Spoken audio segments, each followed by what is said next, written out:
Καλημέρα από το παράδεισο της Κασάνδρας Χαλκιδικής. Είμαι ο Αναστάσης και είναι ένα νέο βίντεο του Kids Save Lives.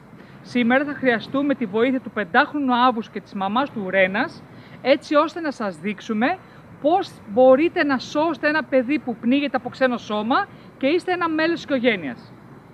Στο 70% των καρδιακών ανακοπών σε παιδί, κάτω των 8, 7, 6, 5 ετών, συμβαίνουν συνήθως στα σπίτια και παρευρισκόμενοι φυσικά είναι οι γονείς, οι οικογένειές τους. Σε περίπτωση, γιατί βρισκόμαστε ακόμα υπό την απειλή του κορονοϊού, σε περίπτωση που υπάρχει ένα επίγον περιστατικό μέσα σε ένα σπίτι, συμβαίνουν δύο πράγματα. Πρώτον, μπορεί να έχει κολλήσει οτιδήποτε, αν είχε κολλήσει το παιδί COVID-19, πιθανώς να έχει κολλήσει και η μαμά. Άρα δεν θα φοβηθεί να κολλήσει κάτι σε σχέση με το παιδί.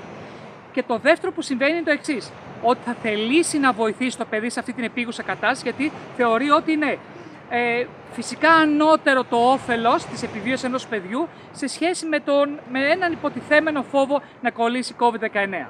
Άρα λοιπόν, όταν θα έχουμε μια επίγουσα κατάσταση, π.χ. μια πνιγμονία από ξένο σώμα, δεν χρειάζεται ένα μέλος της οικογένειας που ζει στο ίδιο σπίτι να αφιερώσει χρόνο στο να φορέσει μέσα ατομικής προστασίας. Άρα λοιπόν, σε περίπτωση που έχουμε ένα μικρούλι, παραδείγματος χάρη τον 5χρονο Αύγουστο, ο οποίος πνίγεται από ξένο σώμα, το πρώτο πράγμα που θα πρέπει να κάνει η Ρένα είναι να τον προτρύνει να βήξει, σε περίπτωση που υπάρχει παραγωγικός βήχας. Αύγουστε, βήξε! Βήξε! Μπράβο, το έβγαλες. Μπράβο. Πολύ ωραία. Σε αυτή την περίπτωση είναι η πιο εύκολη κατάσταση και αν το πετάξει έξω με το παραγωγικό βήχα, τελειώσαμε, σώθηκε αυτό το παιδί. Υπάρχουν όμως άλλες δύο καταστάσεις οι οποίες είναι πιο δύσκολες. Η μία από αυτές είναι η πλήρης απόφραξη. Το ξένο σώμα έχει κάτσει τόσο καλά που δεν μπορεί να βήξει να το πετάξει από μόνος του ο μικρούλης Αύγουστος. Εδώ χρειαζόμαστε δύο χέρια της μαμάς. Τι θα πρέπει να κάνουμε? Στην αρχή το πρώτο βήμα είναι να σκύψουμε προς τα κάτω το θύμα. Θα το χέρι ψηλά η Ρένα και θα δώσει 5 χτυπήματα ανάμεσα ομοπλάτης. Εκεί πέρα ακριβώς που βρίσκονται οι πνεύμονες, για να οθήσει τον αέρα από τους πνεύμονες και να πετάξει έξω το ξένο σώμα. 5 χτυπήματα στην πλάτη. 1 και ελέγχουμε σε κάθε πλήξη έτσι ώστε να δούμε μήπως το έβγαλε. 2. Δεν το έβγαλε ακόμα. 3. Λίγο πιο δυνατά, Ρένα. Ναι. 4. Δεν το έβγαλε. 5. Δεν το έβγαλε. Αν δεν το βγάλει θα πάμε στη δεύτερη δεξιότητα που είναι πιο αποτελεσματική, πιο επεμβατική, είναι οι 5 κοιλιακές οθήσεις. Έχει βάλει το ένα της χέρι η Ρένα στο πάνω μέρος της κοιλιάς του Αύγουστου, αυτό εδώ το πλάτωμα που είναι ο δείκτης και ο αντίχειρας, το έβαλε λίγο πάνω από τον ομφαλό του Αύγουστου. Με το άλλο χέρι έχει πιάσει τη γροθιά της, δείτε ότι έχει κάτσει στα γόνατα για να έρθει στο ίδιο ύψος με τον Αύγουστο. Αν ήταν ένας ενήλικος στο θύμα θα ήταν όρθια. Και τώρα θα κάνει 5 κοιλιακές οθήσεις προς τα μέσα και πάνω. Τι θέλει να πετύχει? Να πιέσει το διάφραγμα του Αύγουστου, το διάφραγμα να πιέσει τους πνεύμονες και να πετάξουν έξω αέρα και πιθανώς το ξένο σώμα. Πάμε. 1 και ελέγχω αν το έχει πετάξει. 2 και ελέγχω. 3 κοιλιακές οθήσεις ελέγχω. 4, 5 και ελπίζουμε να το πετάξει. Πέταξε το Αύγουστε. Πολύ ωραία και σώθηκε ο Αύγουστος με αυτή τη δεξιότητα. Υπάρχει και άλλη μια κατάσταση, ξάπλωσε τώρα κάτω Αύγουστε. Σε περίπτωση που δεν προλάβουμε να πετάξουμε το ξένο σώμα και το θύμα καταρρεύσει, δύο πράγματα πρέπει να κάνουμε. Άμεσα τώρα κάποιος από την οικογένεια, κάποιος παρευρισκόμενος, να καλέσει το 166 και να πούμε ποιος είμαστε, πού βρισκόμαστε και τι ακριβώς συμβαίνει. 5χρονος δεν αναπνέει μετά από πνιγμονία από ξένο σώμα.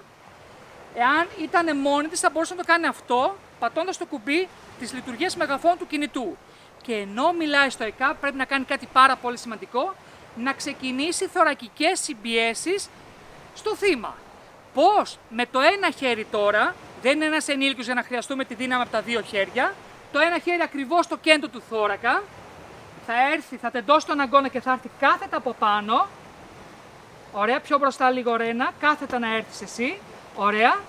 Και θα ξεκινήσει θωρακικές συμπιέσεις μέχρι να φτάσει ο αυτόματος εσωτερικός απεινωτής, μέχρι να φτάσει το ασθενοφόρο ή μέχρι να πετάξει το ξένο σώμα έξω το παιδί και να ξεκινήσει να αναπνέει. Πάμε να το δούμε. Ψηλά τα δάχτυλά σου. Πατάμε μόνο με τη βάση της παλάμης. 1 και 2 και 3 και 4. Σε ένα επόμενο βίντεο θα σας δείξουμε τη διαφορά Πώς κάνουμε θωρακικές EBS σε ενηλίκους, σε παιδιά και σε βρέφη. Φτάνει, παιδιά, πάρα πολύ καλά. Αύγουστε, σώθηκες. Σώθηκε! Yeah! Μπράβο, Αύγουστα, κατάφερες και σώθηκες. Μπράβο και στη μαμά Give me 5, dude. που αφιέρωσε πολύτιμο χρόνο και έμαθε πώς να σώζει ζωές. Μπράβο σε όλους σας. Έτσι. Κόλλα το, Αύγουστε.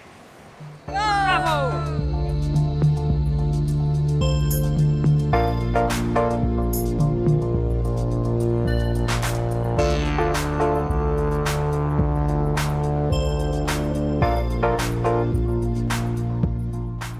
Σε περίπτωση που το θύμα πνιγμονής από ξένο σώμα είναι ένα πολύ μικρό παιδάκι, ένα βρέφος, θα πρέπει να το χειριστούμε μέσα στα χέρια μας για να του σώσουμε τη ζωή τα επόμενα δευτερόλεπτα. Πρέπει το ξένο σώμα να το οθήσουμε να βγει προς τα έξω. Τι θα κάνουμε?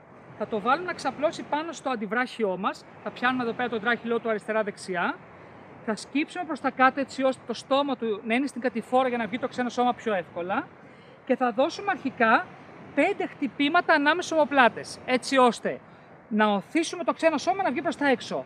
Ήπια δύναμη. 1, 2, 3, 4, 5. Αν δεν βγει, δεν τα παρατάμε, θα αλλάξουμε δεξιότητα. Θα πρέπει να αλλάξουμε χέρι, να ξαπλώσουμε το βρεφάκι πάνω στο άλλο μας χέρι, πάλι θα σκύψουμε μπροστά και τώρα θα κάνουμε 5 θωρακικές οθήσεις, έτσι ώστε να βγει το ξένο σώμα. 1, 2, 3, 4, 5 και συνεχίζουμε τις δεξιότητες να αλλάξει. 5 χτυπήματα στην πλάτη, 5 θωρακικές οθήσεις με σκοπό να πετάξουμε το ξένο σώμα και να σωθεί ένα βρεφάκι από πνιγμονία από ξένο σώμα. Τελειώσαμε! Όλα αυτά θα πρέπει να κάνετε σε περίπτωση που ένα μικρό παιδί πνίγεται από ξένο σώμα και είστε μέλος της οικογένειας. Είμαι ο Αναστάσης και πιστεύω ότι 2 μόνο χέρια αρκούν για να σώσετε μια ανθρώπινη ζωή. Τα λέμε στο επόμενο βίντεο του Kids Save Lives!